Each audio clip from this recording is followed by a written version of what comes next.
Dragi moji gledatelji, u današnjoj emisiji ću vam govoriti o daleko najvažnijem mineralu koji igra ključnu ulogu za izbacivanje otekline iz vašeg tijela. Govorit ćemo koji je ovaj mineral, zašto nastaju otekline u vašem tijelu, koji su prirodni načini pomoći i čak ću vam govoriti o kemijskim lijekovima koje vi svakodnevno pijete i zašto to često nastaje problem kada ih uzimate duži vremenski period. Govorit ćemo o vitaminu koji su preporučene dnevne doze, u kojoj hrani imate i puno toga sve u današnjoj emisiji. Dragi moji gledatelji, danas ćemo govoriti o jednom vrlo čestom problemu kod osoba nakon 50 godina života, to su otekline. Otekline su vidljivo povećavanje volumena dijela tijela zbog zadržavanja tekućine u tkivima. Mogu se pojaviti na nogama, stopalima, rukama, trbuhu ili licu. Iako ponekad izgledaju bezopasno, često su znak da tijelo šalje upozorenje, da nešto u unutrašnjim organima ne funkcionira kako treba. A najčešći uzroci oteklina nakon 50. godine su bolesti srca, jer srčana slabost smanjuje sposobnost srca da pumpa krv, što uzrokuje nakupljanje tekućine u nogama, gležnjevima i trbuhu. A ovo stanje se naziva kongestivno zatajivanje srca i može biti opasno ako se ne liječi. Te bolesti bubrega, kada bubrezi ne filtriraju krv pravilno, tekućina i soli se nakupljaju u tijelu, što uzrokuje otekline. A kronične bolesti bubrega često su tihi problem, jer oteklina je jedan od prvih znakova za mnoge žene koje ignoriraju da je ovo rezultat samoga starenja. Jeste me shvatili, bolesti srca, bolesti bubrega su jedan od vodećih razloga zašto imate otekline, ali nisu jedini. Vi isto tako imate problema često sa jetrom. Bolesna jetra često uzrokuje oticanje u ekstremitetima, specijalno u donjem dijelu tijela. Jeste mi shvatili, moji dragatelji? I to još nije problem. Imate još problema često sa nečim što se naziva venska cirkulacija, specijalno u donjim dijelovima tijela. Imate kroničnu vensku insuficijencu, imate varikozne vene i onda kada na sve to nadodate loš način života, lošu prehranu i kroničan nedostatak minerala i vitamina, imate one silne nakupljene otekline. Ono što možemo reći, kod bolesne jetre se smanjuje proizvodnja proteina poput albumina. Bez dovoljno proteina krv ne zadržava tekućinu unutar krvnih žilja, pa se ona izlijeva od tkiva stvarajući edeme, a ovo može uzrokovati natečenost trbuha, nogu i lica. I ovo možemo reći kod proširenih vena, one ometaju vraćanje krvi prema srcu, što uzrokuje stagnaciju i nakupljanje tekućine u nogama. Ovaj problem nije samo estetski, dugoročno može dovesti do upala vena i stvaranja krvnih ugrušaka i tu smo gdje jesmo. Kako mi, moji dragi gledatelji, danas liječimo probleme sa oteklinama, ja ću vam reći što 100% ne radite. Dakle, nikada ne živite zdravo i ne uzimate prirodne lijekove. Nikada. I one savjete koji znate o zdravom načinu života i prirodnih lijekovima ne prakticirate. Ja ću vam reći u čemu je zapravo najveći problem. Ono što vi morate shvatiti, moji dragi gledatelji, u bolestima, da ćemo najčešće sve bolesti klasificirati u dvije skupine. Prva skupina su akutne bolesti, to su bolesti koje traju do 3 mjeseca i nešto što se nazivaju kronične bolesti. Te kronične bolesti traju od 3 mjeseca pa godinama, čak nekad cijeli život. Dakle, akutne, kronične bolesti. Sve ove akutne bolesti, tako i otekline u tijelu, kada imate do 3 mjeseca, onda možete raditi sve što vam kažu vaši liječnici, uzimajte sve one kemijske lijekove i ako je situacija manji problem, možda će vam i to pomoći i nemate otekline. Međutim, problem nastaje svi vi koji imate otekline više od 3 mjeseca. Još jednom napominjem, svi koji imate otekline dulje od 3 mjeseca i vi imate nešto što se nazivaju kronične bolesti. Kronične bolesti se nikada, a baš nikada ne liječe lošim životom i kemijskim lijekovima. Ajmo dalje reći, moji dragi gledatelji, šta vi uzimate za otekline? Prije svega diuretike, to su lijekovi koji pomažu izbaciti višak vode iz tijela. Uzimate često lijekove za srce poput beta blokatora, ACE inhibitora i diuretika koji pomažu recimo kod bolestima srca. Ili koristite druge kemijske lijekove za jetru, bubrege ili za vensku probleme. Mnogi ljudi mjesecima i godinama imaju otečene noge ili ruke jer kemijski lijekovi uzrokuju, zapravo uklanjaju samo simptome, a ne uzrok bolesti, a tijelo postaje podložnije zadržavanju tekućine, a organski problem često napreduje neprekidno. To je jako bitno za reći. Zašto vi uzimate diuretike i slične vrste kemijskih lijekova mjesecima, godinama? Zašto? Zato što ono nikad u životu vam nije izliječio uzrok bolesti.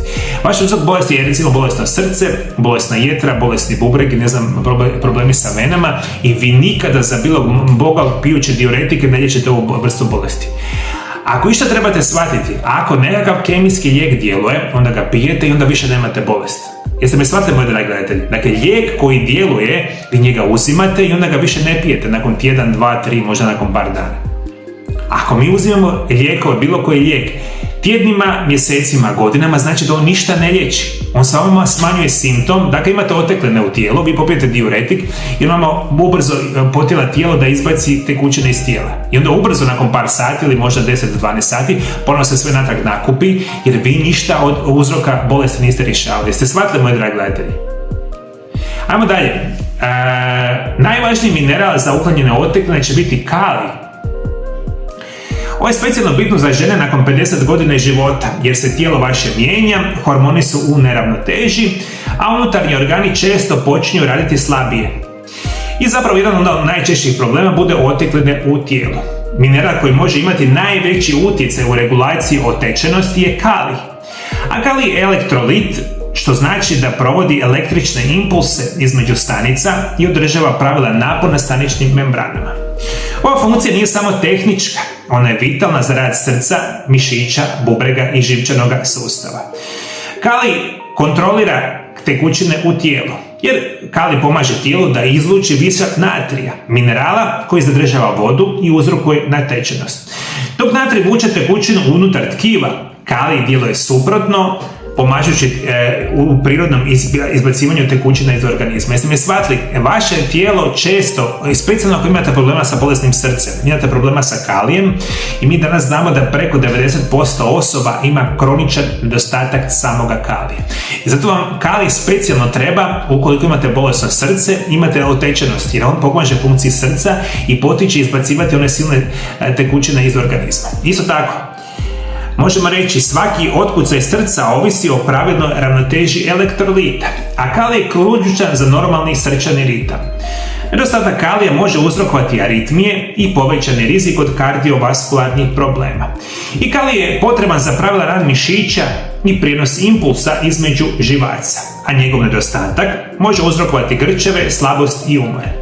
Te je ključan u metabolizmu proteina, što su važni za održavanje mišićne mase, osobito nakon 50. godine života.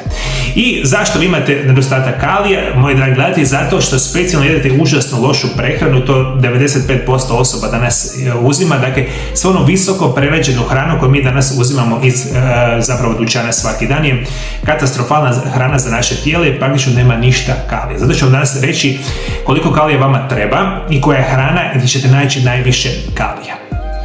Preporučeni dnevni unos kalija će biti 4700 mg za odrasle osobe, a najbolje ga unositi iz hrane bogate kalijem. Ako prehrana ne osigurava dovoljno, preporučuje se dodaci u obliku kalijevog citrata koji je najbolje apsorbiran i važan za želudac. Jeste mi shvatili, moji dragi gledatelji? Kalij vam treba i treba vam 4700 mg svaki dan. A ovo je specijalno bitno za sve vas koji imate preko 50 godina života. Jer vi morate znati da vaša i super zdrava prehrana vam daleko manje i kvalitetnije djeluje na tijelo nego kad ste bili mlađi. Vi kada ste pojeli hranu bogatu sa visokom recimo kalijem sa 20 godina, vaše tijelo je to skoro sve apsorbiralo u tijelo, imali ste kalija dovoljno. Međutim, kad vi tu istu hranu pojedete sa 50, 60 ili 70 godina, vama ostaje 50, 20 ili 30% kalija. Jer vaše tijelo, sve naše tijela zapravo idu lošije i nisu u stanju apsorbirati kalij. Zato vam kalija sigurno treba minimalno 4700 mg dnevno. Važno upozorenje, velike doze lijekova, posebno diuretika te loša prehrana, mogu uništiti minerale u tijelu. Čak i najbolja hrana može biti nedovoljna bez pravilne suplementacije. Zato je važno kombinirati zdravu prehranu, dodatke i prirodne metode kako bi tijelo imalo koristi. Jedan od čestih nuspojava korištenja velike količine lijekova će biti izbacivanje i uništavanje minerala, vitamina u tijelu. Dakle, shvaćate, moji dragi gledatelji. Dakle, vi popijete kemijski lijek i on uništi vama kalij u organizmu. Prevedeno znači, vi pojedete krcat obrok sa brdo kalija i vi to sve zalijete recimo sa diureticima. I vama u kalija praktično nemate ništa u organizmu jer ga tijelo uništi specijalne kemikalije. Ajmo dalje, hrana bogata sa kalijem će biti banane koji su klasični izvor kalija, da jedete špinac, slatki krumpir, tikvu ili batar na tikvu, artičoke, grah, leća, slanutak, soja, losos, sardine, grožđe, avokado, rajčice, naranče, kivi, bundeva i kalij. Te cikla je se krcata sa samim kalijem. uz ovaj sami kalij, ključno je da uzimate magnezij koji pomaže opuštanju mišića i tkeva. To kalcij jača kosti, mišiće i mišićnu funkciju. Jeste me shvatili, moji dragi gledatelji? Kalija imate u puno namirnica, trebate ga redovito konzumirati, možda ne bilo loše, specijalno nakon 50. godine života, pa ako imate otekline u vašem organizmu, da uzmete još dodatnu suplementaciju sa visoko kvalitetnim dodacima prehrane.